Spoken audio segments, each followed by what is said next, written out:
Hi hello అందరికీ నమస్కారం. Welcome back to our channel. Telangana రాష్ట్రంలో ఈ వీడియోలో రాజీవ్ యువ వికాస పథకానికి సంబంధించిన మరెంతో సమాచారం తెలుసుకుందాం.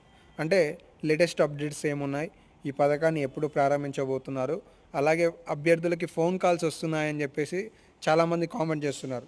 సో ఎంతమందికి ఏ జిల్లాలలో ఈ ఫోన్ కాల్స్ చేశారు, మిగతా వారికి ఎప్పుడు రావడానికి అవకాశాలు ఉన్నాయి, అలాగే ఈ పథకాన్ని ఈ నెల 28వ తారీఖు నాడు ఫస్ట్ ఏ యూనిట్లకు అందించబోతున్నారనే సమాచారాలు స్పష్టంగా, వివరంగా, క్లుప్తంగా మీకు ఈ వీడియోలో అందించే ప్రయత్నం చేస్తాను. వీడియోని చివరి వరకు చూడండి. ఇలాంటి లేటెస్ట్ అప్డేట్స్ కోసం మన ఛానల్ని సబ్స్క్రైబ్ చేసుకోండి. నా ఇన్ఫర్మేషన్ 100% మీకు నచ్చే అవకాశాలు ఉంటాయి. నచ్చితే మీ తోటి వాళ్ళకు కూడా షేర్ చేయండి, లైక్ చేయండి. ఇక అప్డేట్లోకి వస్తే, తెలంగాణ రాష్ట్రంలో కాంగ్రెస్ పార్టీ నిరుద్యోగుల కోసం, లేదంటే ఆర్థికంగా బిజినెస్ పెట్టుకోవాలి అని ఆలోచన ఉండి కూడా పెట్టుకోలేని వాళ్ళకి సహాయం అందించాలన్న యోచనలో ప్రభుత్వం రాజీవ్ యువ వికాసం అనే పథకాన్ని తీసుకొచ్చింది. ఈ పథకంలో మొత్తం తెలంగాణ రాష్ట్ర వ్యాప్తంగా కూడా 5 లక్షల మంది లబ్ధిదారులకు మొదటి విడత కింద, అంటే ఫస్ట్ ఇయర్లో అవకాశం కల్పించబోతున్నామని, 8,000 కోట్ల రూపాయల నిధులు కేటాయించబోతున్నామని, ఇందులో రుణ సౌకర్యం కూడా బ్యాంకుల వద్ద నుండి ఇవ్వటమే కాకుండా సబ్సిడీలో 70% వరకు మాఫీ విధానాన్ని కూడా తీసుకొస్తున్నామని చెప్పేసి దానికి సంబంధించిన నోటిఫికేషన్ని ప్రభుత్వం విడుదల చేసింది. దానికి అనుగుణంగానే దాదాపుగా తెలంగాణ రాష్ట్రంలో సుమారుగా 16 లక్షల మంది అభ్యర్థులు దరఖాస్తు చేసుకున్నారు. అయితే ఈ 16 లక్షలలో ముందే ఈ రుణమాఫీ 5 లక్షలకి సంబంధించిన ఈ 4 లక్షల రూపాయల ప్రక్రియ ఏదైతే ఉందో దీన్ని 4 కేటగిరీలుగా విభజించారు. ఈ 4 కేటగిరీలలో 12 లక్షల మంది 4 లక్షల రూపాయలకి సంబంధించిన యూనిట్ కావాలి అని ఎంచుకోవడం జరిగింది. సో ఈ 16 లక్షల మందిలలో తాజాగా ఒక ప్రణాళికాబద్ధంతో ఆ సర్టిఫికేట్లను పరిశీలన చేస్తుంటే తాజాగా వచ్చిన సమాచారం ఏంటి అంటే, అందులో 6 లక్షలకి సంబంధించి 6,63,000 అప్లికేషన్లు అనేవి రిజెక్ట్ అయ్యే అవకాశాలు ఉన్నట్లుగా విశ్వసనీయంగా కొన్ని దినపత్రికలలో సమాచారాలు అయితే అందుతున్నాయి.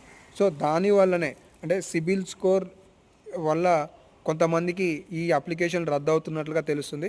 మరి దీనిపై ప్రభుత్వం బ్యాంకర్లతో సంప్రదింపులు జరిపి ఈ విషయంలో సడలింపులు ఇచ్చే అవకాశాలు ఉన్నట్లు కూడా తెలుస్తుంది. ఎందుకంటే బట్టి విక్రమార్క గారు మొన్న ఆల్రెడీ సిబిల్ స్కోర్తో సంబంధం లేకుండా రాజీవ్ యువ వికాస పథకాన్ని ప్రవేశపెట్టబోతున్నామని చెప్పేసి చెప్పారు.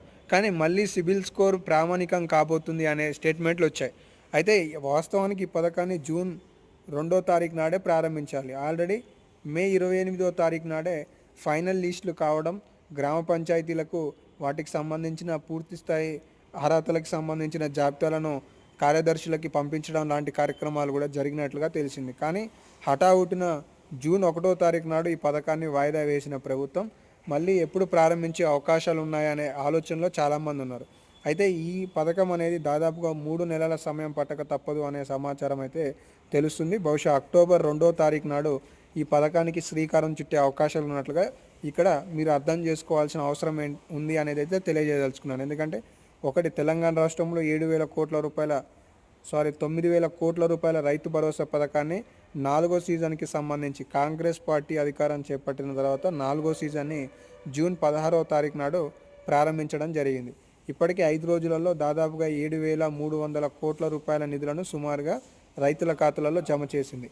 ప్రభుత్వం ఆర్థికంగా పథకాలకి నిధుల కేటాయింపు చేసే పరిస్థితుల్లో లేని నేపథ్యంలో మరి పథకాలను ప్రవేశపెట్టే అవకాశాలు లేనట్లుగా విశ్వసనీయంగా భిన్నాభిప్రాయాలు వ్యక్తమవుతున్నాయి. సో మళ్ళీ రాబోయే 2 నెలలలో ఎన్నికలు ఉండే అవకాశం ఉన్నట్లుగా తెలుస్తుంది. కాబట్టి ఇప్పుడు కొంతమందికి ఇవ్వడం వల్ల వ్యతిరేకత వచ్చే అవకాశాలు ఉన్నాయనే ఆలోచనతో ప్రభుత్వం ఈ పథకాన్ని పంచాయతీ ఎన్నికల తర్వాతనే ప్రారంభించే అవకాశాలు ఉన్నట్లుగా విశ్లేషకుల అంచనా, నిపుణుల అంచనా అయితే వేస్తున్నారు. సో ఇవైతే కొన్ని అప్డేట్స్ ఉన్నాయి. ఇప్పటివరకు ఫోన్ కాల్స్ కానీ 28 నుండి పంపిణీ కానీ అప్డేట్స్ అయితే లేవు. కేవలం సోషల్ మీడియాలలో జరుగుతున్న అసత్య ప్రచారం అనేది అయితే తెలుస్తుంది. ఇంకేమైనా అప్డేట్స్ కోసం ఫాలో అవుతుండండి. కామెంట్ సెక్షన్లో కామెంట్ చేయండి. ధన్యవాదాలు.